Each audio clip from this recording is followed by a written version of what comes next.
ચાલો સાંભળો આ ધમાકેદાર વાર્તા. એક સમયની વાત છે. એક ગામમાં એક નંબર 1 ઢોંગી જ્યોતિષી રહેતો હતો. અરે એવો ઢોંગ કરતો કે ગામના લોકો તો તેને સાચો જ જ્યોતિષી માની લેતા. તમે કલ્પના કરો, તે રોજ રાતે આકાશ સામે જોતો, જાણે તારાઓમાં જ ખોવાઈ જતો, અને પછી બધાને ભવિષ્યની મોટી મોટી વાતો સંભળાવતો. તેની વાતોમાં જાદુ હતો. તે કહેતો, મને તારાની ભાષા વાંચતા આવડે છે, તારા આપણું ભવિષ્ય જણાવે છે, એટલે હું તેમને જોતો રહું છું. વાહ! લોકો પણ તેની આ વાતો પર આંખ બંધ કરીને વિશ્વાસ કરી લેતા હતા. Oh my God! એક દિવસ રાતના સમયે શું થયું? તે મસ્ત મગ્ન થઈને તારાઓને જોઈ રહ્યો હતો. તેનું સંપૂર્ણ ધ્યાન ઉપર, માત્ર ઉપર જ હતું. અને અચાનક ધડામ! તે લપસી પડ્યો.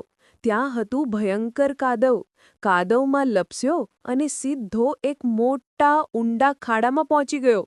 હવે ખાડામાંથી બહાર આવવાની બહુ કોશિશ કરી, પણ ખાડો થોડો ઊંડો હતો અને કાદવને કારણે તે બિચારો બહાર જ ના આવી શક્યો.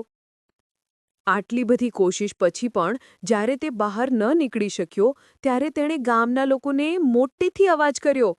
તેનો અવાજ સાંભળીને ગામના લોકો તરત જ ત્યાં દોડી આવ્યા.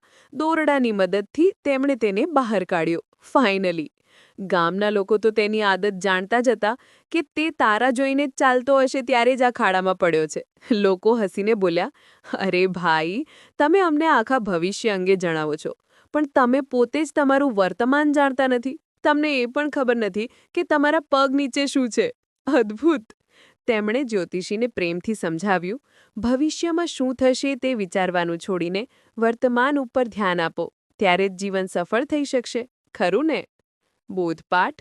દોસ્તો, યાદ રાખજો, જે લોકો ખાલી ભવિષ્યની ચિંતા કરે છે અને વર્તમાનમાં યોગ્ય કામ નથી કરતા, તેમને ક્યારેય સાચું સુખ મળતું નથી.